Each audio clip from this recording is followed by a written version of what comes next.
Okay, today is May 31st, and I wanted to do a quick little video in the garden just documenting my plants. Some of my plant tags are beginning to get bleached from the sun, and I know they're going to end up fading, and I'm not going to be able to tell what is what, so I want to walk through and just label them by video, and then I always have something to refer back to. So I'll just get right into it. We have a Black Beauty here, Sartre Rollet, pineapple tomato, a hillbilly tomato, monkey ass, early girl, and then we have a Wertha dwarf under there. Then we have a Kellogg's breakfast on the end, sugar baby watermelon seedlings, Kajari melon seedlings, Dr. Witchies, and these piles of white powder that you see, that is diatomaceous earth. We had a terrible ant problem. You can see some taro baits over there. The ants were everywhere. They were just overtaking my entire garden. They were getting in to my hummingbird feeders. Like every day I would come out, my hummingbird feeders were filled. I mean, within 24 hours, just filled with ants. We would come out and all over our feet would be covered. They would bite us. They were forming aphids on the plants. So, you know, aphids get on your tomatoes, and then the ants protect them whilst feeding from the honeydew that they excrete. So they have like sort of a symbiotic relationship. So they were just being a nuisance out here in the garden, like really, really bad. And I felt terrible. I felt absolutely awful killing them. I thought about them all night.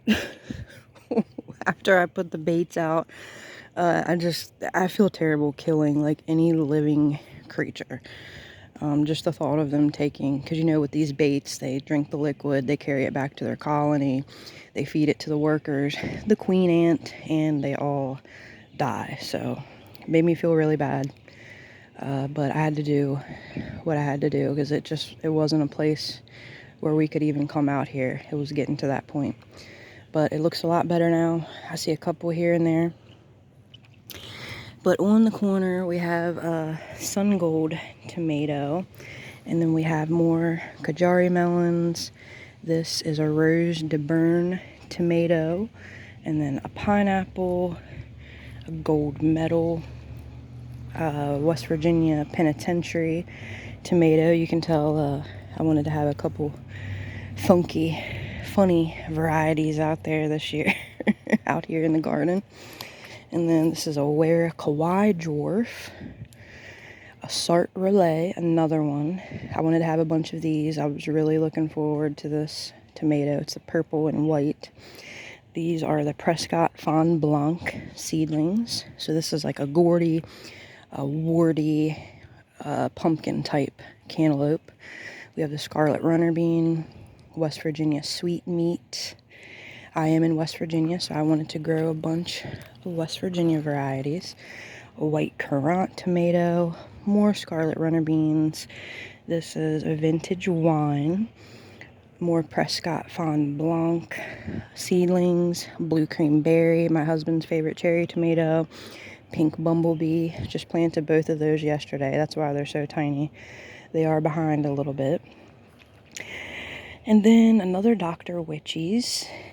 We have a Nata Pino stuffed in there, and then a Rutgers tomato. I wanted to do a determinate type of tomato this year.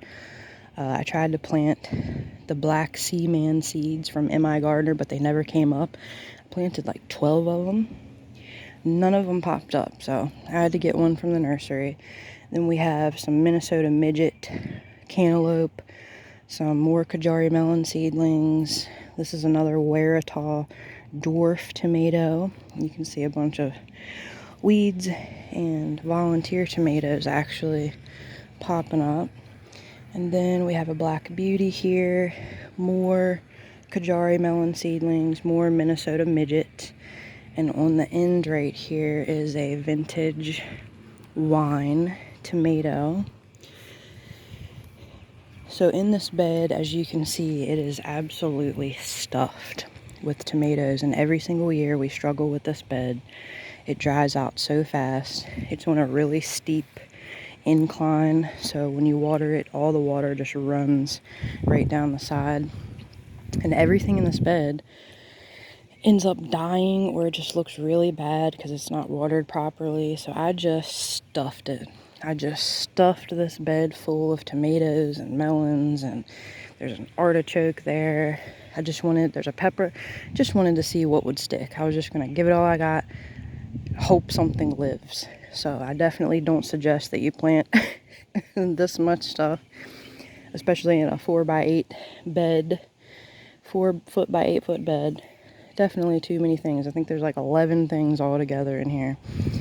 But yeah, just hoping something lives. There's another Black Beauty.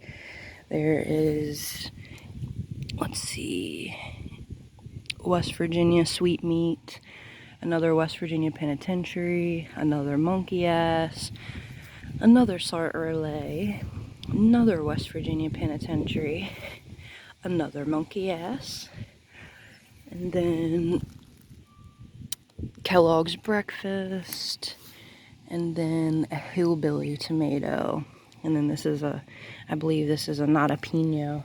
And check out the artichoke, looking really good. There's also a clematis on that side of the bed. I moved, but since we're out here, check out the pollinator garden. There's a giant carpenter bee, and they will like fly right into you. Just like as hard as they can, just fly right into you. But you can see the foxglove, they're starting to go to seed. I'm gonna let them go to seed, hope they drop seed, and hope we get some next year. They still have a couple little flowers up at the top. Hummingbirds have been out here a lot in these foxgloves, so I have discovered they really do like foxglove plants. You see the clematis down here. I just wrapped it around this fence post, so I'm hoping that looks good. I hope it likes that spot. It's doing good so far. I moved it. It was over there, but I put a lily over there. You can see that tall stargazer lily. So yeah, pollinator garden's looking a little scraggly.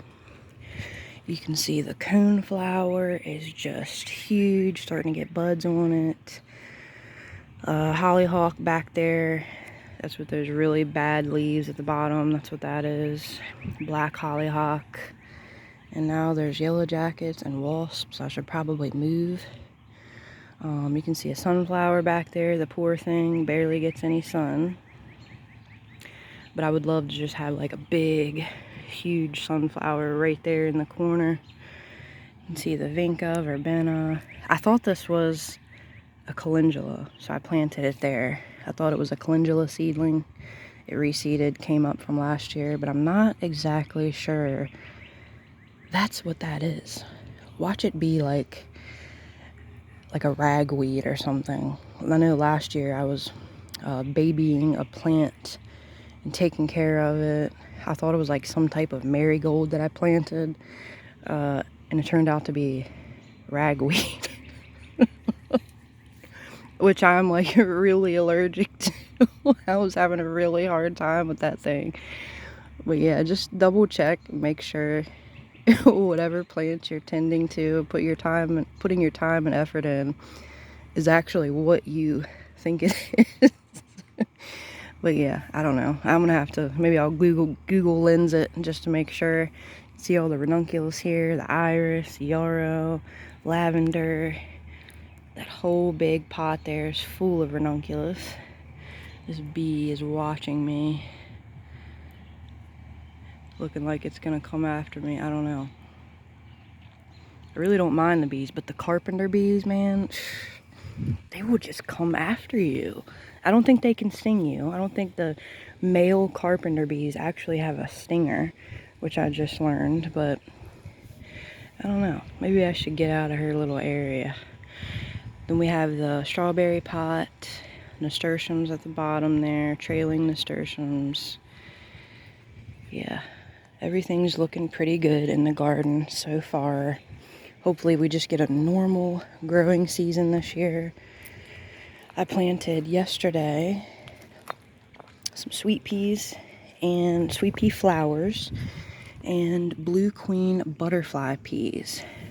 So this is a butterfly pea, there, and then the rest are all sweet peas. Everybody says sweet pea flowers are so fragrant and they smell so good.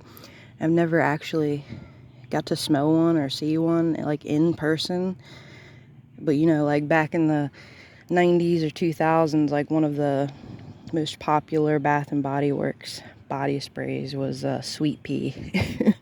So I'd like to just finally have one in my garden and see what it smells like for myself. And you can see all of the volunteer cucamelon. These things are just everywhere, grabbing hold of each other. I'm gonna have to move these. Our garden is gonna be completely overtaken by cucamelons if I don't do something. And you can see the tulsi or holy basil. Look at all of those seedlings. All of this is holy basil. This is where the plant was last year, so you can tell it dropped seed. There's so much of it and it smells so good. The plant pack, seed pack, says that it smells like bubblegum.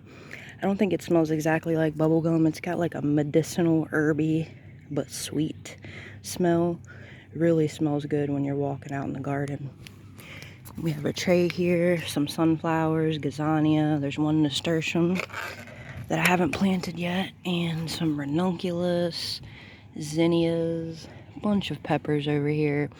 We got some bell peppers, snacking bell peppers, poblanos, nadapinos, habanadas, the Resha Macedonian. I even stuck a Carolina Reaper in there.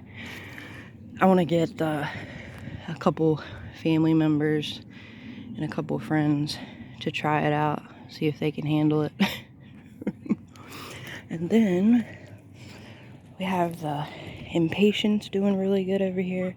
Another snack bell, little tiny snackable bell peppers. Spaghetti squash, dragon tongue bush beans are looking much better since I put the pellets down. The bug and slug killer. So you can see just how nice they look. This is what they were looking like, and then this is the new growth. So those pellets that I have, I learned, I like to do a little bit of research whenever I use any sort of like pesticide to see like what it actually does, how it works. So the bug and slug killer is made with iron phosphate, spinosad. It has wheat germ in it to attract the insects. And then it like paralyzes their mouth parts so that they can't eat. So I guess they starve to death, which sounds really sadistic. But I mean, you gotta do what you gotta do. If you don't, all of your efforts of gardening will be in vain. And the spaghetti squash, if I didn't mention it already over there, I am going to thin that out, but I had to plant it thickly because of the bugs. And on each side of this trellis here that I'm going to let the spaghetti squash grow up, I did plant a couple more sweet pea vines. So yeah, that is the garden update. I'll do another update in a couple weeks when everything gets a little bigger. I'm out of breath from bending down and walking around so fast, trying to do it before it gets really hot out here. But I will see you then.